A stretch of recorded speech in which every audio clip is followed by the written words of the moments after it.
Alright, let's go. Number 10. The Riemann line. In 1859, Bernhard Riemann was not trying to overturn mathematics. He had just been elected a corresponding member of the Berlin Academy, and tradition required a paper as thanks. He picked a small, practical problem: how many prime numbers exist below a given number. Carl Friedrich Gauss had already sketched a rough estimate decades earlier, and Riemann simply wanted to sharpen it. The standard approach said primes thin out gradually, following a logarithmic curve, and any correction to that curve should behave predictably as numbers grow larger. Riemann extended a function called the zeta function into the complex plane to refine the estimate, a purely technical maneuver. Then he noticed something he hadn't gone looking for. Every non-trivial zero of that function, every point where it collapsed to nothing, seemed to line up on a single vertical line. Not scattered, not random, one line. Riemann stated it almost in passing in his 8-page paper for the Monatsbericht to der Berliner Academy. He never proved it. He died 9 years later of tuberculosis, and the conjecture outlived him by over a century and a half. Mathematicians have since checked more than 10 trillion of these zeros by computer. Every single one sits exactly where Riemann said it would. H. Hardy proved in 1914 that infinitely many zeros lie on the line. But infinitely many is not all of them, and number theorists have known since the 1930s that infinitely many can still mean almost none, proportionally. Andrew Odlyzko's numerical studies in the 1980s found the zeros behave statistically like something borrowed from nuclear physics, which only deepened the mystery instead of resolving it. The Clay Mathematics Institute has offered $1 million for a proof since the year 2000. It remains unclaimed. Every bank transfer, every encrypted login, every secure message you've ever sent leans on assumptions about how primes are distributed. Those assumptions have never been proven. They've only ever been unbroken. Entire branches of modern cryptography sit on top of a pattern nobody has confirmed holds everywhere, only that it has never once been caught failing. What if the reason no one can prove it isn't that the proof is hard, but that it doesn't exist within the rules mathematicians are using to look for it? The Riemann line has survived every serious attack for over 165 years. Number 9. The Benford anomaly. In 1881, the astronomer Simon Newcomb wasn't studying numbers themselves. He was just using a library book of logarithm tables to speed up astronomical calculations. He noticed something odd about the book itself. The earlier pages, the ones covering numbers that start with 1, were worn soft and grubby. The later pages, covering numbers starting with 8 or 9, looked almost untouched. If digits appeared with equal frequency, as basic intuition suggests, every page should wear evenly. Roughly 1 in 9 numbers should start with any given non-zero digit. They didn't. Numbers starting with 1 showed up far more often than any other leading digit, and the frequency dropped steadily as the digit increased. Newcomb published a short 2-page note in 1881, but it was ignored for over 50 years, until physicist Frank Benford independently rediscovered the same pattern in 1938, publishing The Law of Anomalous Numbers in the Proceedings of the American Philosophical Society. Benford tested it across more than 20 completely unrelated datasets, river lengths, atomic weights, baseball statistics, street addresses, and found the same distribution every time. Roughly 30.1% of numbers start with 1, and only 4.6% start with 9. Statisticians have proposed that it emerges from scale invariance, the idea that natural data sets shouldn't change their statistical behavior when you switch units. Others point to it being a property of numbers that span multiple orders of magnitude. Both explanations describe conditions under which the law appears. Neither explains why so much of raw, disconnected reality obeys it at all, including data sets that were never designed with any shared cause. Forensic accountants now use Benford's law to catch fraud, because fake numbers, invented by a human mind, never quite match the pattern that untouched reality produces on its own. Somewhere in your own bank statements, your own utility bills, numbers you've never once looked at twice are obeying a rule no one asked them to follow. The wear pattern on a dusty logarithm book cracked open a rule that apparently governs the digits of the universe. Riemann found order where he expected noise. Newcomb found the opposite, noise that turned out to be a hidden order no one designed. Number 8. The Gödel wall. In the 1920s, the mathematician David Hilbert had set an ambitious goal for the entire field: prove that mathematics is complete and consistent, that every true statement within a formal system could eventually be proven true from within that same system. Kurt Gödel, then a young logician in Vienna, set out to help formalize exactly that kind of proof. The expectation, shared by nearly the entire mathematical establishment, was that a sufficiently rigorous system, built carefully enough, with strict enough rules, could in principle prove or disprove any true statement expressible within it. Gödel found the opposite. He constructed a statement that was true, but that the system itself could never prove, a mathematical sentence that translated. Effectively said, this statement cannot be proven within this system. In 1931, Gödel published Beformel unentscheidbares der Principia Mathematica und Verwandter System I in the journal Monatschäfte für Mathematik und Physik.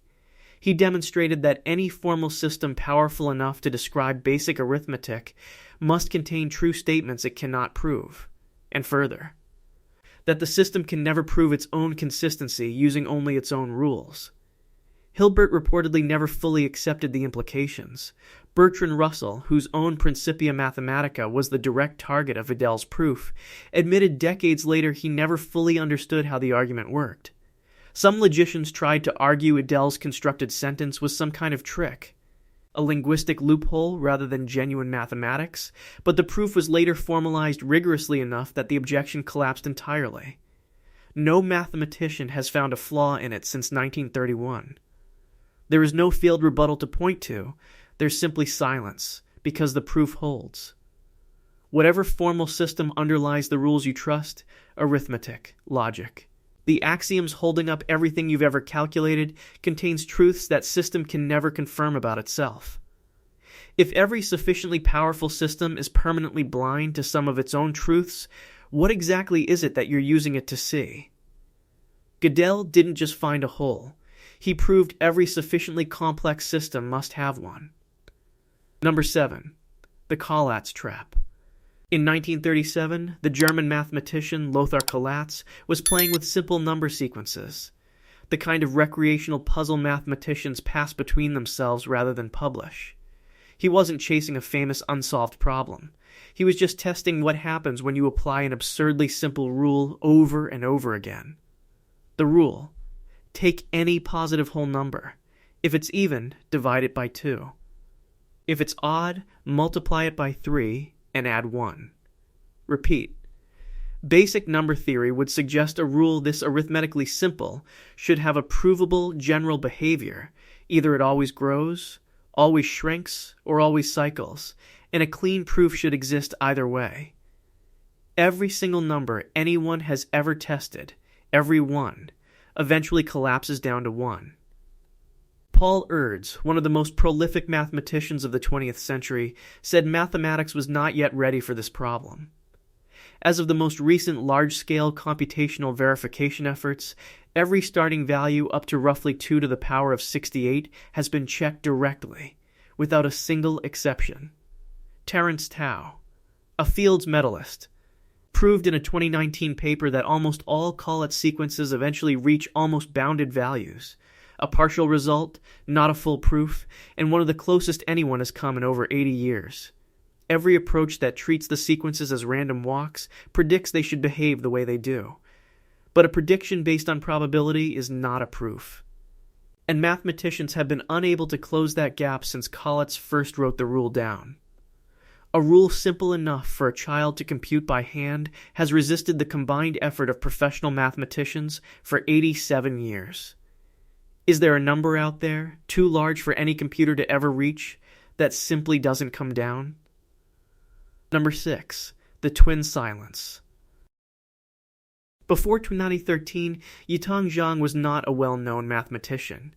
He had struggled for years to find steady academic work, at one point supporting himself with jobs that had nothing to do with number theory, including work at a Subway sandwich shop, while continuing to think about prime numbers on his own time. Mathematicians had long known primes get rarer as numbers grow larger, and the accepted expectation was that the gaps between consecutive primes should grow essentially without bound, with no guaranteed small gap recurring infinitely often. Zhang found the opposite. He proved that there exist infinitely many pairs of primes separated by a gap no larger than a fixed, specific number. In May 2013, Zhang published bounded gaps between primes in the Annals of Mathematics, showing that infinitely many prime pairs exist with a gap of no more than 70 million.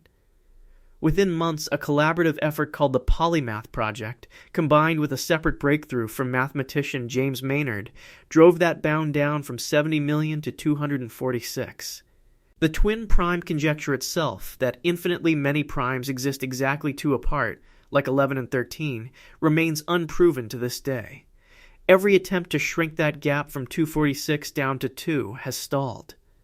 The sieve methods that got mathematicians this far mathematically cannot, by their own internal structure, close the final distance. An idea Zhang carried quietly for years, dismissed by no institution because no institution was paying attention, turned out to be one of the most significant proofs in modern number theory. If the tools that got us within 246 cannot get us to 2, what would a tool that could even look like? Number 5. The uncomputable constant. In the 1960s and 70s, Gregory Chaitin was working on algorithmic information theory, trying to define precisely what it means for a string of digits to be random, building on Alan Turing's earlier work on which problems computers can and cannot solve. The reasonable expectation was that any specific well-defined real number, however strange, should in principle be computable to as many decimal places as you have patience for, given enough computing time. Chaitin constructed a real number, since named Chaitin's omega, that is perfectly well defined, and provably impossible to compute beyond a small handful of its digits, no matter how much computing power is thrown at it. Chaitin formalized this in his work on algorithmic information theory through the 1970s and 80s, defining omega as the probability that a randomly constructed computer program will eventually halt rather than run forever. Its digits encode the answer to Turing's undecidable halting problem for every possible program, which means knowing more digits of omega would mean solving problems mathematically proven to be unsolvable. Some mathematicians have argued omega is a mathematical curiosity rather than a fundamental limit, but every counterproposal has run into the same undecidability wall Turing identified in 1936. Because omega is built directly out of that wall, no workaround has ever been found. Because Chaitin proved none can exist. Somewhere in your phone, your bank, every piece of software you've ever run is a program whose ultimate behavior is mathematically guaranteed to be unknowable in advance. Is there a number more fundamental than omega? One so uncomputable it's not clear it can even be called a number? Number 4. The Cohen break. In the early 20th century, Georg Cantor had already shown that infinities come in different sizes, and had proposed something called the Continuum Hypothesis, the idea that there is no size of infinity strictly between the infinity of whole numbers and the infinity of real numbers. Set theorists across the century tried, one after another, to prove it true or false from the standard axioms of set theory. The working assumption, shared by nearly everyone in the field, was that eventually, with enough cleverness, someone would settle the question definitively one way or the other. Kurt Gödel had already shown in 1940 that the continuum hypothesis cannot be disproven using standard set theory. Then, in 1963, Paul Cohen proved the other half, that it cannot be proven either. Cohen published The Independence of the Continuum Hypothesis in the Proceedings of the National Academy of Sciences in 1963, inventing a technique called forcing to show that both the hypothesis and its direct negation are equally consistent with the standard axioms of mathematics. For this work, Cohen received the Fields Medal in 1966, the only Fields Medal ever awarded for work in mathematical logic. Mathematicians didn't fail to find a proof. They proved a proof cannot exist within the system, one way or the other. Every subsequent attempt to add new axioms that would settle the question has instead splintered set theory into multiple competing frameworks, each internally consistent, each disagreeing on the answer. Somewhere beneath every calculation you rely on sits a question about the size of infinity that mathematics itself has certified it cannot answer. If a question can be neither proven true nor proven false, in what sense does it even have an answer at all? Number 3. The verification gap. In 1971, Stephen Cook, then at the University of Toronto, was working on a narrower technical question: how long a formal proof needs to be before a computer can verify it in a reasonable amount of time. He wasn't setting out to define one of the deepest open problems in computer science. The intuitive expectation in early computer science was that problems easy to check should also be reasonably easy to solve outright. That verification and discovery were roughly the same difficulty. Cook found a class of problems where checking a proposed solution takes almost no time at all, yet finding that solution from scratch appears to take an amount of time that explodes as the problem grows. Cook published The Complexity of Theorem-Proving Procedures at the 1971 Ackham Symposium on Theory of Computing, introducing the concept of NP-completeness. Richard Karp expanded the list to 21 such problems the following year. The question of whether P equals NP, whether every quickly checkable problem is also quickly solvable, was named one of the Clay Mathematics Institute's 7 Millennium Prize problems in the year 2000, each carrying a $1 million reward. Thousands of attempted proofs have been submitted since 1971. Every one has been found flawed, and several have made it embarrassingly far into peer review before someone located the error. No one has proven P equals NP. No one has proven P does not equal NP. The overwhelming majority of computer scientists believe the two are not equal, and have believed this for over 50 years without a shred of formal proof to back the belief up. Every password you've ever created, every encrypted file you've ever saved, depends entirely on the unproven assumption that solving is harder than checking. If someone proved tomorrow that P equals NP, would you even find out before it was already too late to matter? Number 2. The Dyson recognition. In 1972, the mathematician Hugh Montgomery was studying the pair correlation of the zeros of the Riemann zeta function, the same zeros from entry 10, trying to understand the statistical spacing between them, purely as a number theory exercise. He wasn't looking outside mathematics at all. The expectation, insofar as anyone had one, was that these zeros would show some idiosyncratic pattern unique to number theory, unrelated to anything studied in physics. At a tea in Princeton, Montgomery described his formula to the physicist Freeman Dyson. Dyson immediately recognized it. It was identical to the statistical spacing of energy levels in the nuclei of heavy atoms, a pattern from an entirely separate field called random matrix theory. Montgomery's pair correlation conjecture, discussed publicly from 1972 onward and later tested computationally by Andrew Odlyzko through the 1980s, showed the zeros of the zeta function behave statistically like the eigenvalues of large random matrices. The same mathematics used to describe the energy spectra of heavy atomic nuclei in quantum physics. No one has explained why. Physicists have proposed that some undiscovered quantum system exists whose energy levels are exactly the zeta zeros, a real physical object no one has ever found. Number theorists have tried building purely mathematical explanations, and none have closed the gap between the observation and a genuine proof of why it must be true. A pattern buried in the distribution of prime numbers matches a pattern buried in the nucleus of every atom in your body, and no one currently alive can tell you why. What kind of object connects the primes to the atoms, and where exactly is it hiding? One final entry. Not a glitch in the numbers, a glitch in the question itself. Number 1. The invention question. Mathematicians have spent their careers assuming an answer to a question they rarely say out loud. Are they discovering something that already existed, or building something that only exists because they built it?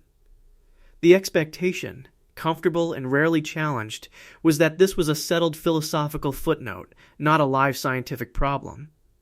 Physicist Eugene Wigner confronted it directly in 1960, publishing The Unreasonable Effectiveness of Mathematics in the Natural Sciences and Communications on Pure and Applied Mathematics.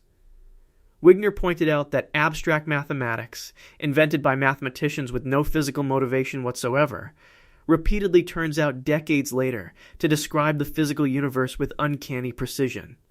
Wigner cited complex numbers, invented purely to solve algebra problems, later becoming essential to quantum mechanics. He called this correspondence a mystery with no rational explanation, one science should be grateful for rather than able to account for. Physicist Max Tegmark has since proposed the mathematical universe hypothesis, arguing reality itself simply is a mathematical structure, dissolving the discovered versus invented question entirely. Set theorists point to Cohen's proof from entry 4 as evidence some mathematics may be invented after all, a human choice among equally valid frameworks. Neither camp has produced anything the other accepts as decisive. Every equation in this list, the zeros, the digits, the sequences, the gaps, was either sitting there before anyone existed to find it, or it exists now only because a human mind reached out and built it. You will never get an answer to which one is true. Neither will anyone else. 10 glitches. One shape underneath all of them. The universe isn't confused. We built the tools we use to question it, and every single one of those tools, pushed far enough, runs into a wall it cannot see past, not at the fringes of mathematics, but standing directly behind its most trusted, most tested ideas. That's not a flaw waiting to be patched. It might be the permanent shape of knowing anything at all. If you want to see more videos like this, click the video on screen now.